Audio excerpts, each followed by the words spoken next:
I've been covering the black metal weapons for a good while, and still I'll continue to do them until I get to complete the whole set for the series. Since this video might almost have the same format as the Brute Slicer, I'll try to make it short, simple, and not take too much of your time. We're gonna take a look on another interesting melee weapon within this set. Also, make sure to watch that video too. The scythe looks cool. The interesting weapon we are gonna overview is the HUSK grinder. It is a black metal axe that you can buy from the event store during the Halloween season. If you played the lab dungeon already, you'll also notice in the boss fight at the lowest floor of the dungeon, the boss known as Hyde equips the HUSK grinder and uses it if you get too close to him. Well, you could possibly tank that because it doesn't deal too much damage. So this axe doesn't really swing as fast as the other axes in the game because it is only limited to having one attack speed perk, almost similar to the Brute Slicer. We'll get into perking this very soon, but its heavy attack is what makes this axe pretty special. So it's kind of the reason why I had about 2 copies of it for different perks and perhaps different loadouts that could make the best out of this spin to win melee weapon.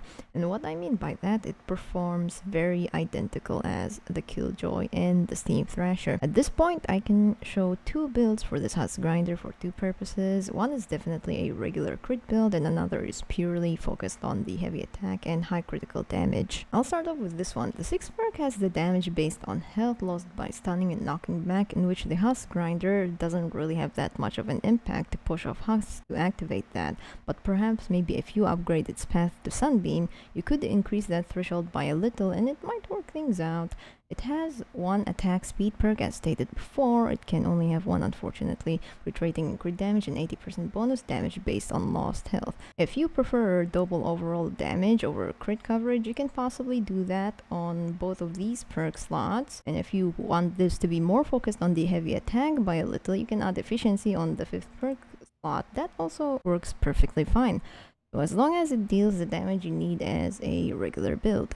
Now going on to the 2nd HUSK grinder, this is where the interesting part comes around with a certain loadout that would work great for this axe. You do notice I do not have crit rating on this build because I have Whiteout Fiona as my commander lead, which we will look into the loadouts soon. With her on lead, the critical hit chance stats is really high. 55.5% is already enough to hit a lot of crit damage, so it would make a lot of sense to have the crit damage and sacrifice the attack speed on the 2nd perk slot. And since we do not have that attack speed in this build, it affects the normal attacks that you swing with it, but not the heavy attack for sure. So I have the last 2 perk slots with adding overall damage and efficiency to have the heavy attack cost less energy. Double efficiency is also fine, but I wouldn't recommend it since you have that option to add potential perks that can have this weapon to deal more damage or maybe more crit rating, but it is obviously up to you. Dealing the highest crit damage while holding in the heavy attack is what this build is trying to go for. Oh, I almost forgot to mention, just like any other black metal weapons, the only elements that you can perk this with are physical and fire. What I would recommend is most likely fire if you're dealing with elemental enemies most of the time. If you would prefer physical, that is also okay. You may deal some neutral damage towards elemental husks, but that doesn't mean it's very weak against them. So now we're on to checking what loadout would be best for one of the 2 HUSK grinders. I'll start with the one I mentioned, Whiteout Fiona, earlier. She increases critical rating for swords, axes, and scythes by 45, which is very high. The HUSK grinder's base crit chance is 20% without critical rating perk on the weapon. With her on the lead, it increases up to 55%, and that is super high for an axe.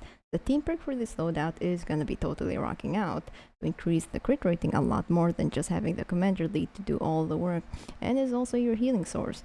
Both the Shredder and Battle Beat perks help activate the team perk. They both rely a lot on eliminations. The Shredder perk has a small chance to grant you the Rocking Rift buff if you kill husks with any axe weapons, and with Battle Beat you only have to kill 10 enemies within 9 seconds. In both cases, you'll get the buff either way if you play the axe out aggressively. Rapid Charge gives energy back for every melee kills you have dealt, which is decent if you want to do the spin attack and make it less costly. Very good for crowd controlling. Assassination perk is really great for this loadout, since the Rocking Riff increases your damage and attack speed for a certain period of time. You'll also have the 5 stacks of the melee damage buff the same way for a certain time. Really complements each other if you were killing that many husks with just a couple spins of an axe. And lastly, the Corrosive Strikes perk is also useful. Melee critical hits apply Snare and Affliction. You'll for sure hit a lot of crits, so if few husks survived any of your killing blows, they have both of those status effects just in case. And for the next loadout that concentrates more on the heavy attack, I have Paleo Luna on lead because adding 9% on current health for melee damage is super strong. So as long as you keep your health full, you'll deal very high damage with her on lead. But since both of my Husk Grinders 6 perk absorbs health for damage, she'll still be as powerful, but the damage output will not be as great as having full health, which is why I have Crossbone Barret as the healing source for this loadout. Another good healing source if you don't want to carry coconuts is Arlene Aza. For any melee damage you deal, her perk helps your melee weapon have a life leech, in which is great combination for Paleo.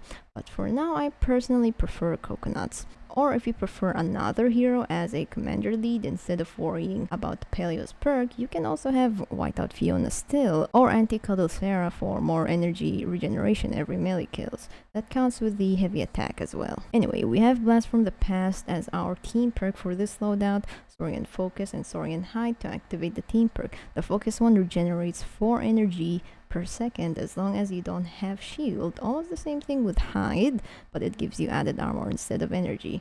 Rapid Charge, as stated before, and Fuel for the Fallen perk to restore energy for any eliminations done, whether it's an ability damage or trap damage, whatever works, and still gives you more energy to keep up the heavy attack spin as much as possible. Now that we've reached the finish line here, this Husk Grinder is not your everyday weapon. Very solid melee weapon that may help you spin to win.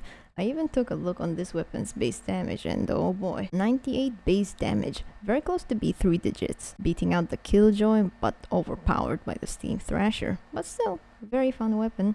Not the strongest, but not the weakest. I'll see you guys in the next one. Take care of yourself and love yourself.